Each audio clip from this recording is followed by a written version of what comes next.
and welcome to the Hedgehog Hollow. Today I'm going to be showing you how I use some Distress Oxides both on black and white cardstock in conjunction with this gorgeous Hero Arts background.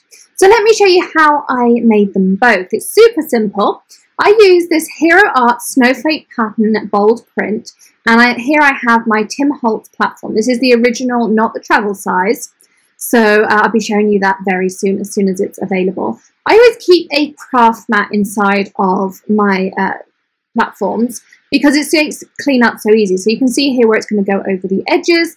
Well, it won't now that I'm using my craft mat. So it's just really easy to clean up. I'm using the Altenew embossing ink. This is new to me, but I'm really pleased with it. I did a few trials, came out lovely. I have pre-used my embossing buddy, you can see there to the left, on my black cardstock to eliminate as much static as possible. Now I did find that my cardstock was moving around a little bit, so I applied some of that Tombow tape, and that's a top tip here. So it's a temporary adhesive, and then when your piece lifts up like this, you can just lift off your craft mat, place your craft mat back into the corner, and you can still use your piece perfectly. So it will still line up as though you're using a larger piece of cardstock.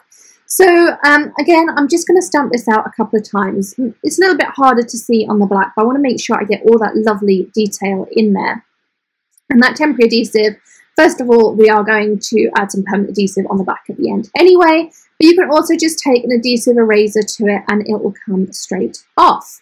So now I'm going to be adding the Altenew white embossing powder, and I'm going to add that all over, and I'm going to heat set it with a Wagner heat tool. So just very carefully touching those edges because it's going to be an edge-to-edge design. This piece was a little bit larger than card front size, a little bit larger than A2. It's Lawn Fawn black licorice cardstock, and I'm using a tiny tray there, which makes cleanup easy if I keep it within the lines. I'm using a pair of tweezers just to hold the edge there, and I really like these long-nosed tweezers for crafting. They're great for keeping your fingers out of the way and for fine details, particularly with sequins and beads and all those kinds of things. They're really nice and give you lots of control. So you can see there the difference. Once you heat your embossing powder, it will get to that point. You can see the colour change from sort of granular to a solid white. That's when you know it's done. And we do have videos on how to heat emboss and some of my favourite tools, which I will be updating over the next couple of months as well. So once we've got that pattern all over, you can see how pretty that is. I'm going to be using the Picked Raspberry, the Wilted Violet, and one other pink that has slipped my mind this second while I'm doing this as well. So I started by trying to brush them in with those clarity brushes. Now I normally prefer the Barber's brushes, but I happen to have dirtied these clarity ones in those colours, so that's what I went with to start with.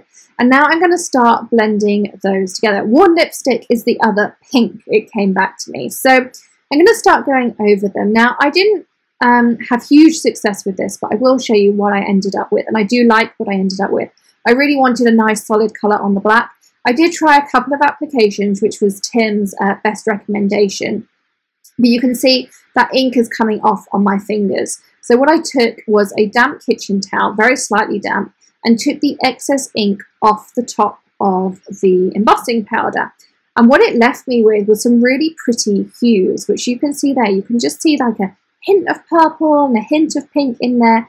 And that is really pretty. And that now doesn't come off because I've polished it up. And all of that ink has soaked into the cardstock. So I'm going to cut this down. This is the cutter piece. You've seen me use this in lots of videos. It's my favourite paper trimmer. And I'm cutting this down to mount size. So that would be 5 1/4 by 4 inches. And this is going to then mount onto a Neenah Solar White card base. So I'm going to trim this down ready for mounting. And then we're going to start working on our alternative version, which is going to be on white cardstock. But I do love the effect that you get on black cardstock. So I have a Neenah White base here that I'm using my score tool with, and I'm just going to mount it with a piece of foam. Super simple, nothing overly fancy. I really like the way that this background just sings on its own. I'm going to be using, I've got my Lawn Fawn block there, and I have some sentiments from another stamp set, which I will link up in the description for you. I'm using the Hero Arts Hero Hues ink pad. This again is new to me. I always like trying out recommendations. It's super juicy. You can see there how juicy that in is, which is why I stumped it out a second time. So I just gave it a really nice light tap until it came out. But I've now used it so much that it doesn't happen anymore. And then I decided, because I just wanted a little pop of colour, this is some guava cardstock, and I mounted up my Your Smile is Always in Style. It's My Favourite Thing stamp set, all about smiles. It's got some really lovely sentiments in it. I didn't have any Hero Art sentiments. Definitely need to add those to my stash because they have some lovely ones. I'm using my Scotch tape there just to pop it up, that big roll. Still going on my first big roll. I will let you know when I use it up, just so you can get an idea of how long that will last you. And again, I did the same thing, a little bit of foam on my sentiment to add some dimension. And I like them. Where I ended up, this is my usual thing. If you've seen my videos before, you'll know that I always kind of play around with my sentiments as to where to put them. But that is our first card done. Now on this one, I've already heat embossed with the white Altenew powder, exactly the same. I wanted to keep them pretty much the same, and so that we had a really nice comparison. And I'm using those clarity brushes on a craft mat for easy cleanup. And I'm using those same 3 shades. So the Wilted Violet, the Picked Raspberry, and the Worn Lipstick on there. And I'm doing the 3 exactly the same as you saw me do on the black. So again, same technique, just rub lots of colour in. As I say, I normally prefer the Barber's brushes, but these just happen to be sitting there from a previous project. So there was no particular reason why I chose those ones. So again, you're going to find that you have a lot of the pigment on top of your heat embossing. So you're going to want to take a damp paper towel again. You could use a baby wipe, but I find that smears a little bit. I just like a piece of kitchen towel and a little spritz of water, and you'll see how nicely that cleans up. Now, I've never been successful in setting that on top of the powder. You could try by adding a clear layer of embossing powder. That's something I haven't done before. That might work out for you. So again, I'm using that same My Favourite Things smile stamp set for my sentiment. And I'm using a piece of Neenah Desert Storm as my card base. And I'm still using that Altenew embossing ink. Tidy tray again to try and keep things a little bit tidy.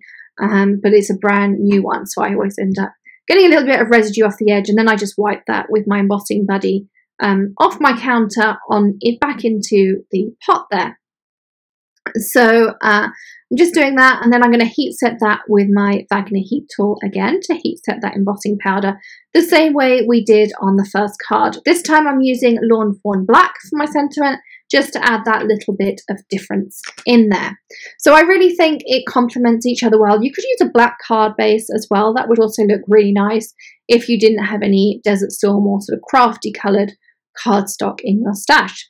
So again, you can see it changes from that sort of dull white to a nice glossy shiny white, and that's when you know it's done. You don't need to keep heating, and then just keep moving along your sentiment until you're all done. Again, I'm going to trim that sentiment down as I did with the first one, so that I have a nice square piece, and then we're ready to put everything together. So you'll see when I'm doing this, I line up that When I'm Always With You, that bottom line is lined up with one of those guides there, and then I cut that, I turn and keep that cut edge against the ruler, and that means as I keep going round, each piece is square. So every time I have one of the sides I've already cut, which has been lined up with the guides, and then I can also line up the beginning and end of the sentiment, and also that top line I will align with the same guide, so I get a nice even cut. Hopefully that makes some sense as well. It is quite late as I'm narrating this video, so hopefully I'm not rambling too much. So now we're ready to assemble this card. Again, I'm using this EK Tools scoreboard. It is one I purchased. I was looking for a scoreboard, so I'm trying a couple out, and I'll let you know what my recommendation is. I'll link this one up if you like that one. I do like the fact that there's a little place for the tool to go in the top there, and it does give you a really nice deep emboss as well. So again, using that Teflon bone folder, I really do swear by them. And I find if you fold it both ways, you get a really nice fold in there. So when I'm standing them up for pictures, or if I just want to stand them up to look around nicely around my craft room, if you fold it both ways and squabble, then you'll get a really nice fold in there.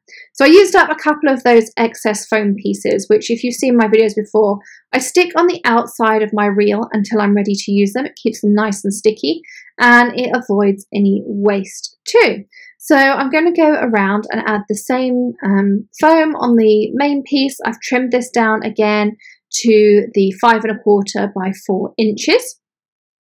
And then I'm going to also add the foam on the I Always Smile When I'm With You. So I love how these cards came out, and I love the difference of just using the same supplies but on black and white cardstock. And the beauty of Distress Oxides is you can use them on black cardstock with that pigment ink. So you can decide whether you want the purple at the top or the bottom. I felt the purple was a darker colour, a little bit heavier, so it should be at the bottom. Just kind of felt right, but depends what colours you're using. You could use shades of blue or green, perfect for a masculine birthday card as well. And although it's a snowflake pattern, I think you could use it all year round. To me, it looks kind of floral or mandala. Definitely lots of options, so you'll get lots of use out of that one. So I hope while you're here, you've also seen our new little hedgehog logo. Do check that out, plus check out the blog as well. We've redesigned the homepage to make it easier for you to find things. You've got a full supply list in the description below and that linked blog post of all the supplies I use and a little bit more detail as well. So check that out as well. Plus here are some other videos you might enjoy on our channel. Don't forget to hit that subscribe button or stamp it if you prefer, and we'd love it if you gave us a thumbs up for this video if you have learned something too. And I'll see you again very soon. Happy stamping! Bye!